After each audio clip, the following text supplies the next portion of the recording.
Más textos disponibles en Simba. 2. Los triunfos del dolor. En una extensa planicie formada por tierras de panievar, estaba la casa solariega de los Niarra, donde descuidada del mundo, cuidadosa de su hacienda y soñadora con sus recuerdos, vivía doña Inés, a quien en los contornos apellidaban la Santa. Nombrarla en la comarca era casi, y para muchos sin casi, nombrar a la providencia. Porque a veces, quien imploraba algo del cielo, que lo puede todo, solía no alcanzarlo, mientras ella nada negaba estando en su mano concederlo. Perdonar arriendos, rebajar censos, dotar doncellas y redimir mozos de quintas, era para doña Inés el pan nuestro de cada día. De sus armarios salían las ropas para los pobres, de su despensa los comestibles para los desvalidos, de sus trojes el grano para los labradores arruinados. Costeaba médico y botica. Por su precepto, iban los niños a la escuela. Con su prudencia enfrenaba discordias, desvanecía rencores, y añadiendo a la limosna que puede dar el rico la compasión que solo siente el bueno, siempre y para todos, tenía piedad en el corazón y consuelo en los labios. Si alguna vez se ensoberbeció la ingratitud contra ella, supo ahogarla a fuerza de beneficios. Así que por donde quiera que iba, salían las gentes a su paso, muchas a pedir, y muchas más, aunque parezca increíble, a mostrarse agradecidas. Las frases de bendición y de respeto que escuchaba, la riqueza que le permite hacer tanta caridad y el justo regocijo de su conciencia, sobre todo, debieran de infundirle aquella tranquilidad de espíritu en que la verdadera felicidad se funda, y sin embargo, no daba señales de ser dichosa.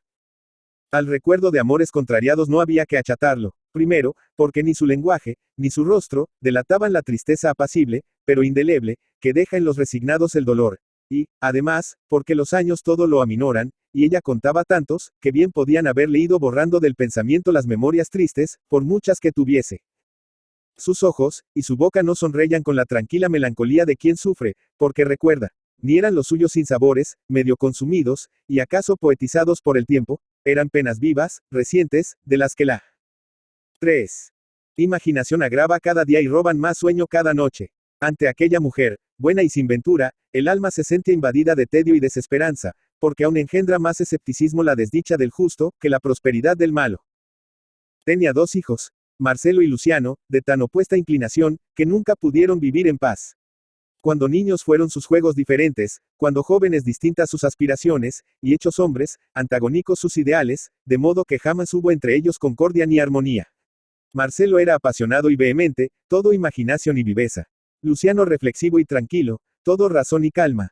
Uno, impulsado por su fantasía, se deleitaba en las especulaciones del espíritu, poetizándolas con el encanto del misterio y prestando fe a lo que su entendimiento no alcanzaba. Otro, sin más guía que la investigación y el análisis, estudiaba el carácter de los fenómenos y el origen de las cosas hasta arrebatarles sus secretos, dando solo el augusto nombre de verdades a las demostradas por la observación y la experiencia. Para Marcelo el alma era inmortal como su creador, señora de sí misma, los hechos fruto de las ideas, y la verdad el resplandor de la revelación. Para Luciano causas y efectos, hechos e ideas se confundían en el seno de la naturaleza, deidad esquiva y desdeñosa, que no con oraciones, sino solo con trabajo y estudio, se deja arrebatar los bienes. A Marcelo le bastaba el pensamiento para abismarse en la contemplación de lo divino hasta sentir en los arrobos del éxtasis la clara visión de Dios. Luciano creía que el destino del hombre es luchar con la materia, vencerla, y luego perderse confundido y sumado con ella para siempre. Solo en un punto estaban de acuerdo, en adorar a su madre, que distante por igual del fanatismo de ambos, vivía consagrada a endulzar amarguras y a minorar desdichas, sin preguntar jamás cómo pensaba el que sufría. Doña Inés, por su perfecta imparcialidad en el reparto de la limosna y el consuelo, antes buscaba al dolor mismo que a su víctima. Iba hacia el infortunio como corre el agua dulce de los ríos hacia el mar, sin arrancarle nunca su amargura salobre, pero sin cansarse jamás. Mientras sus hijos, aunque animados, en el fondo del mismo espíritu de caridad, perdían el tiempo en el estéril empeño de descifrar lo incognoscible. Marcelo siguió la carrera eclesiástica, Luciano estudió medicina, y ambos simultáneamente, por su virtud, y su mérito, llegaron a ser, uno espejo de sacerdotes, y otro modelo de hombres de ciencia, citándose al par en él. 4. Mundo como justamente envidiables, la gloria alcanzada por Marcelo en el púlpito y los concilios, y el prestigio conquistado por Luciano en los laboratorios y hospitales. De su madre no se olvidó ninguno. A servirla y cuidarla asistían con cariñosa frecuencia, pero nunca iban a verla al mismo tiempo, porque los años, aferrándoles a sus ideas, habían exacerbado su doble intransigencia. De hallarse juntos, Marcelo habría tachado de abominables e impios los trabajos de la ciencia moderna, y Luciano hubiera escarnecido todo respeto a lo sobrenatural y dogmático. Ni la religión ni la ciencia supieron hacerles mansos de corazón. La única virtud que les faltaba era la tolerancia. Al cabo de mucho tiempo recibieron aviso de que su madre se moría, y casi a la misma hora, sin temor a encontrarse, llegaron a la antigua casa solariega. Para entrar en ella les fue preciso cruzar por entre los grupos de campesinos, que abandonando sus hogares, acudían a saber de doña Inés. Subieron al cuarto de la enferma, que vencida ya por la dolencia, no pudo conocerles, y considerando ambos la situación gravísima, cada cual obró como quien era. Marcelo dijo que si su madre recobraba el sentido, la prepararía inmediatamente a bien morir, sin más que un reclinatorio, un crucifijo y 2 velas, improvisó un altar a la derecha de la cama y sacando debajo los hábitos un libro se puso en oración.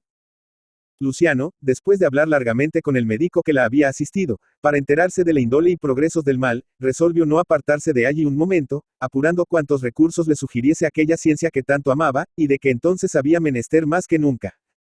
El cuarto día a contar desde su llegada, fue tristísimo. La pobre anciana parecía irse consumiendo como haz de leña seca y menuda, abrasada por un fuego invisible. Su cuerpo endeble, pequeñuelo, e inmóvil, apenas formaba bulto bajo las ropas del lecho. La respiración era tan débil que casi no hubiera empañado la superficie de un espejo. 5. Marcelo continuaba orando. Luciano paseaba en silencio desde el dormitorio a la estancia contigua, y con la mano derecha metida en el bolsillo del chaleco, acariciaba nerviosamente un pequeño frasco de cristal. Al caer la tarde, creyendo observar en el estado de la enferma la presentación de síntomas aterradores, llamó por señas a su hermano, llevóle lejos de la cama, y mostrándole el pomo, que contenía 15 o 20 gramos de un líquido transparente e incoloro, le dijo: voy perdiendo toda esperanza. Ya no hay remedio. La misericordia de Dios es infinita, repuso Marcelo. Escucha, prosiguió Luciano, esto que parece agua, es el alcaloide extraída de una planta del extremo oriente, que nadie antes que yo ha empleado en medicina, yo mismo lo he preparado. Pero la experimentación me ha producido efectos que aún no puedo someter a principios fijos. 4 gotas de esto pueden, tal vez, ahora, retrasar la catástrofe. ¿Acaso consigamos una reacción, una crisis que devuelva a madre la salud? Pero el remedio va a obrar en un organismo muy gastado, sin resistencia ni vigor, y si no tiene fuerzas para soportarlo se muere. Es decir, la matamos. En una palabra, esto puede ser la vida y puede ser la muerte. Es una probabilidad, no es la certidumbre de salvarla. Los ojos de ambos estaban nublados de lágrimas. Ya no había en aquellos 2 hombres encono ni aversión. La amenaza de la muerte parecía restaurar en sus corazones la fraternidad que su pensamiento había roto. Esperaremos, dijo tímidamente Marcelo al cabo de unos instantes. Y volvió a arrodillarse en el reclinatorio. Luciano, dejando sobre la mesa el frasco, se colocó a los pies de la cama y permaneció sin apartar la vista de su madre. Pasó la noche. Que largas les parecieron las horas, que medroso el silencio, que alarmante cualquier rumor, y cómo les desazonaba el ruido. 6. Metálico y acompasado del reloj, que en cada oscilación del péndulo parecía llevarse un instante de aquella vida que era para ellos el mayor tesoro del mundo. Por un balcón de la estancia inmediata, dejado entreabierto para renovar la atmósfera, comenzó a soplar el aire saturado de aromas campestres, oyóse el canto vigoroso de los gallos, y primero en vago resplandor, luego en torrentes de claridad, entró la luz del día, saludado con maravillosos gorjeos por los millares de pájaros que rebulían entre el ramaje de las huertas. Cuanto venía de fuera significaba llamamiento a la renovación y la vida, mientras allí dentro la inacción y el silencio parecían ir allanando su camino a la muerte. Marcelo seguía rezando. Luciano había puesto sobre la mesa donde estaba el frasco, una copa con un cortadillo de agua, a la cual era preciso unir el medicamento. Todo lo tenía preparado, y sin atreverse a intentar la horrible prueba, iba y venía de un cuarto a otro, mirando alternativamente al frasco y a la copa. Al cabo de muchas horas de aplanamiento y lagitud, doña Inés pareció reanimarse, abrió los ojos y cambiando de postura murmuró algunas frases incoherentes. Entonces Luciano alargó la mano hacia la mesa, cogió el frasco, lo destapó. Y enseguida, de pronto, bruscamente, como acobardado, volvió a dejarlo de golpe donde estaba. Al ruido alzó Marcelo la cabeza, y viendo retratada en el rostro de su hermano la perplejidad y angustia que sentía, fue hacia él, preguntándole por lo bajo. ¿Qué es eso? Mira, repuso señalando a su madre, se ha movido, ha hablado, está más fuerte. Tal vez pudiera resistirlo. Este es el instante oportuno. Y no me atrevo. Si estuviéramos en la clínica. Si no fuera ella, ¿tú crees que se salvaría con eso? En casos análogos, unas veces el medicamento ha respondido, otras ha fallado. De repente, doña Inés, incorporándose sola en el lecho y con voz apenas 7. Perceptible, murmuró, agua.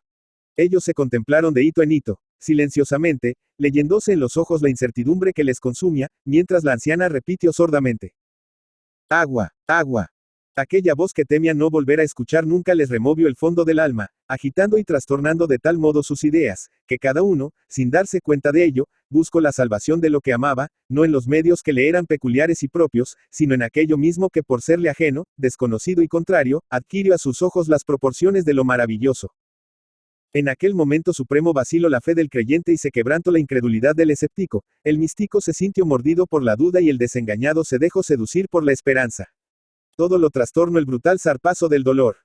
Luciano, el médico, cayó de rodillas ante el crucifijo adorando a Dios en espíritu y en verdad. Marcelo, el sacerdote, se aproximó a la mesa, tomó el frasco, vertió unas cuantas gotas de su contenido en el agua, y sosteniendo con una mano a la enferma le hizo con otra beber el líquido misterioso.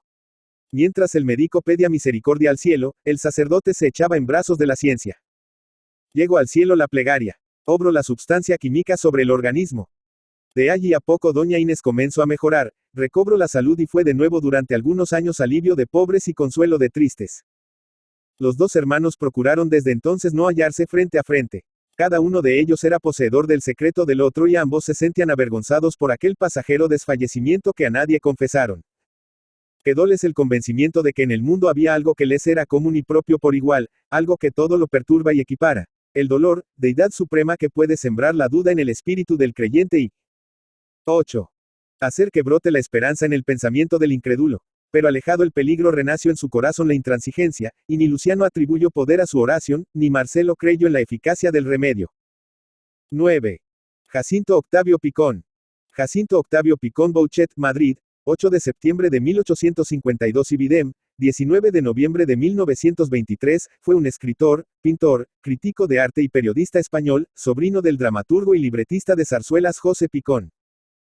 Trabajó como corresponsal literario en El Imparcial, a donde envió crónicas sobre la Exposición Universal de París en 1878, colaborando después en El Correo, órgano político de Sagasta y en la Ilustración española y americana. Permaneció en París hasta el otoño de 1880. Su labor 10.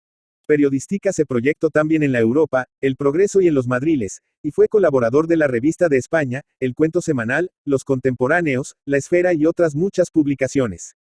Lázaro, casi una novela, 1882, fue su primera narración extensa, sobre la crisis de un joven sacerdote. Después fueron sucediéndose por este orden las novelas La hijastra del amor, 1884, Juan Vulgar, 1885, El enemigo, 1887, La honrada, 1890, Dulce y sabrosa, 1891, Sacramento, 1910, Juanita Tenorio, 1910, y Sacramento, 1914, su última novela. En 1884 fue elegido secretario primero de la sección de literatura del Ateneo. Escritor costumbrista, destacó en la narración corta, con colecciones como Novelitas, 1892, Cuentos de mi tiempo, 1895, Tres mujeres, 1896, Cuentos, 1900, Drama de familia, 1903, o Mujeres, 1911. Formado en la ideología liberal francesa del naturalismo, en su narrativa plantea a menudo un punto de vista femenino un tanto ingenuo para algunos y beligerante, feminista para otros, así en su novela Dulce y sabrosa, 1891. 11.